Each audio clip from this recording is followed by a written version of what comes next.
ang usapan natin ay initially about the case that I filed on Yusek Claire Castro this morning. But I thank you for bringing up this topic because it is the real issue for public interest now. And I'm going to say some things now for the first time. Unang-una po, mula nung may nakuha kong mga files mula sa DPWH last year, marami ng mga nagsabi sa aking ina, and in some cases pati sa akin, na gagawan ako ng mga kaso kung ilalabas ko ang mga files na ito. At para sa sarili kong kapakanan, tumahimik na lang po ako.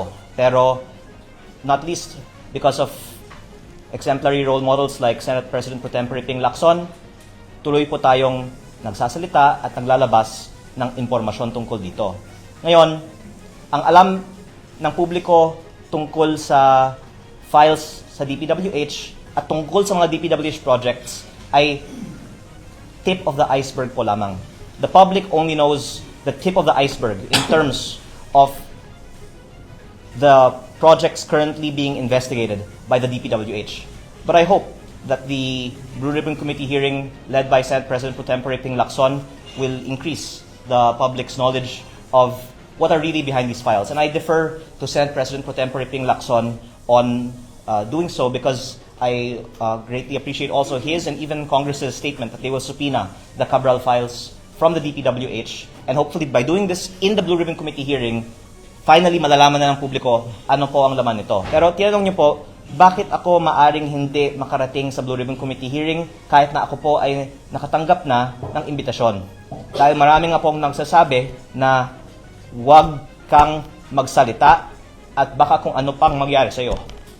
Kaya ang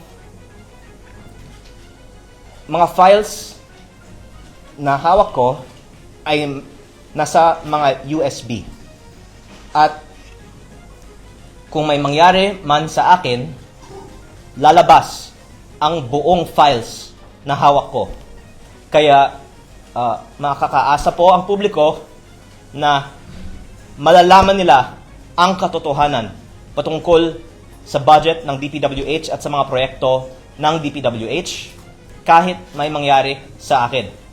Pero kaya ko po sinabi na hindi ako sigurado na makakarating ako sa Blue Ribbon Committee hearing dahil kung babasehan ko po sa mga ipinarating na sa akin at sa aking ina, hindi ko po alam kung ano po ang mangyayari sa akin bago mag-Blue Ribbon Committee hearing.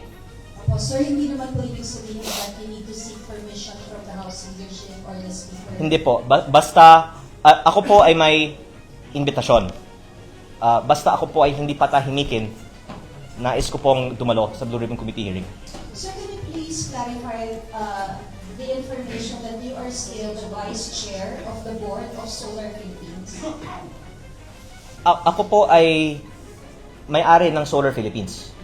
Kaya ang kumpanyang itinatukoy, una, yung Solar para sa Bayan, at pangalawa po, ang SP New Energy Corporation, hindi po ang Solar Philippines.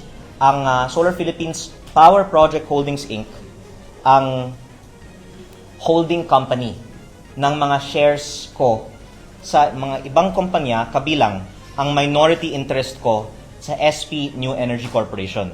Ako po ay walang management involvement sa SP New Energy Corporation at I believe may komunikasyon ang SP New Energy Corporation sa DOE.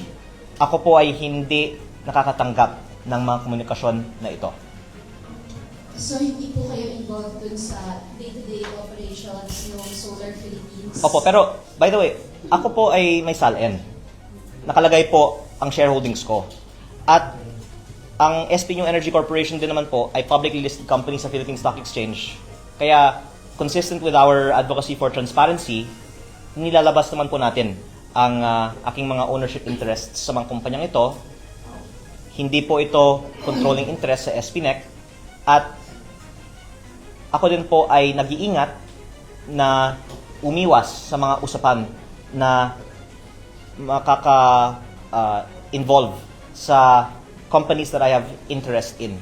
Pero, in fact, kung ako po ay bibigyan ng pagkakataon ng Kongreso na talakayan din ang mga issue sa power industry, baka 6 na oras po tayong magpe-press con tungkol sa mga anomalya at ang regulatory capture at ang ibang mga sikreto na hindi pa lumabas sa publiko tungkol sa power industry. Pero alang-alang din po sa maraming mga matatamaan kung tayo po ay magkakaroon ng press con po tungkol doon, hindi ko po binubuksan ang mga issues ng power industry.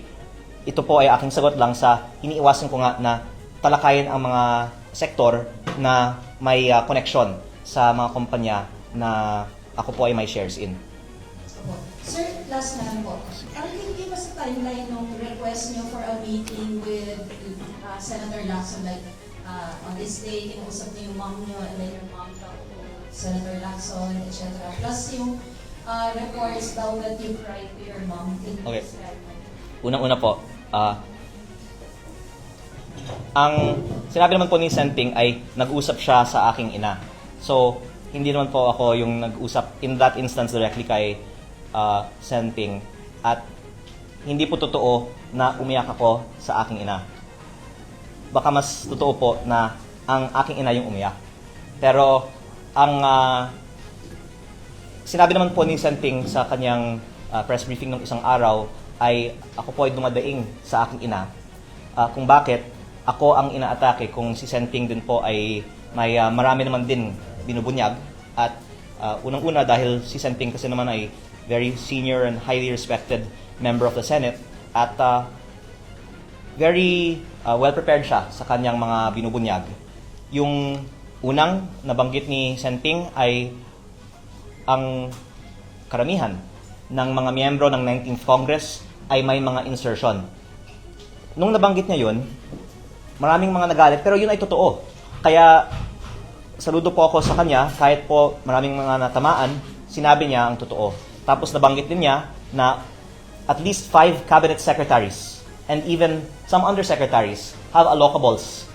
This is in the Cabral files. I am corroborating what Senator Ping Lacson has said. And yun po ang konteksto bakit sinabi ko sa aking ina, bakit ako ang inaatake pero si Senting hindi. Kasi syempre, lahat ng mga tao takot kay Senting eh. Kaya ang isa naman na nabanggit ni Senting sa kanyang press briefing, which I'm thankful for his example, is nung siya naman po ay nagsimula din, marami naman din po ang mga umatake sa kanya, pero he persisted and I gain inspiration from his example. But hindi po karakter ko na umiyak sa aking ina. Baka umiyak ako sa mga interviews nyo kasi ang mga katanungan ay tungkol sa aking ina. Dahil actually, yung ikinalulungkot ko ay the fact na yung aking ina ay nasa stress dahil sa akin. At ang payo niya sa akin ay, ang ganda-ganda naman po ng aking buhay, bakit ko kailangan na magsalita pa tungkol dito?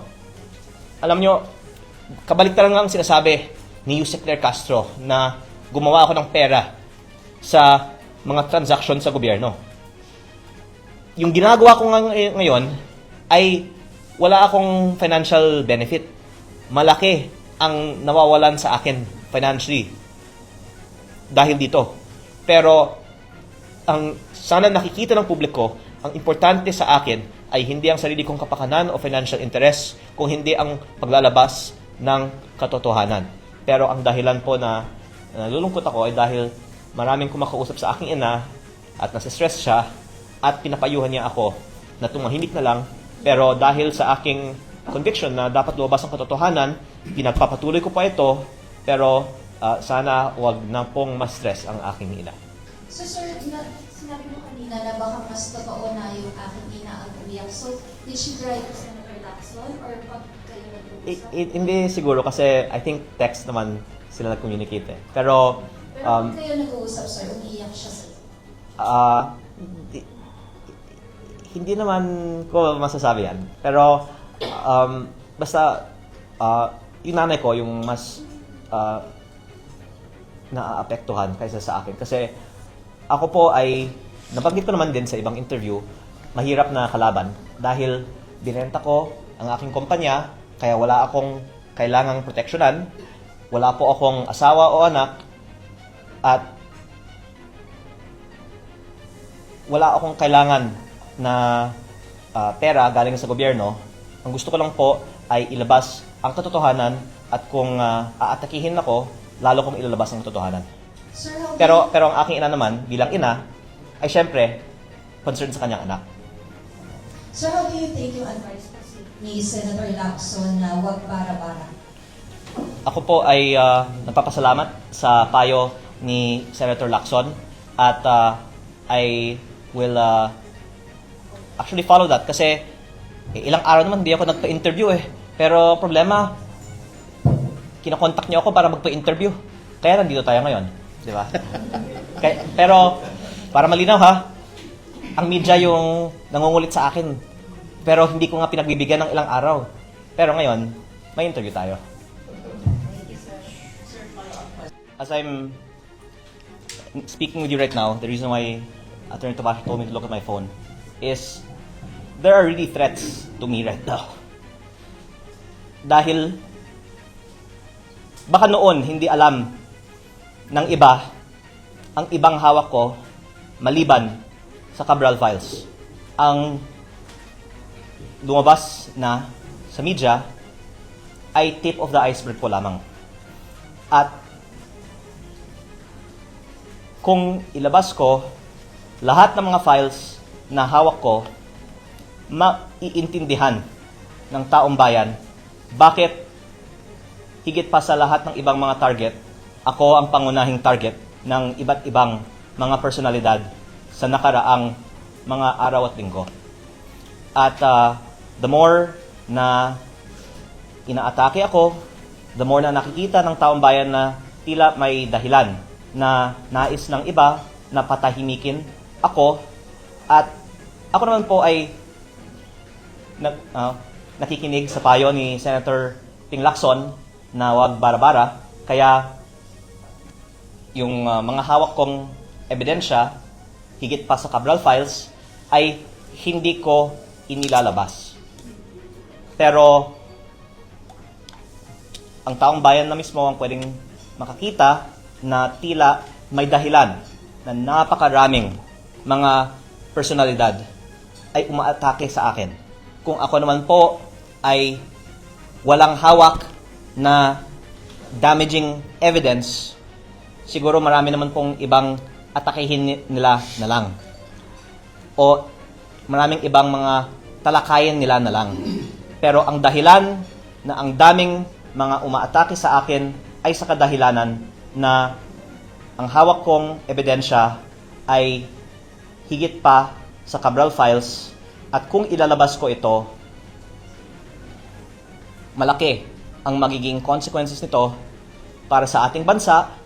At dahil sila po ay nagmamonitor sa ating press con ngayon, ako po ay sumusunod sa payo ni Senator Ping Lacson na wag bara-bara. Basta wag nyo akong patayin.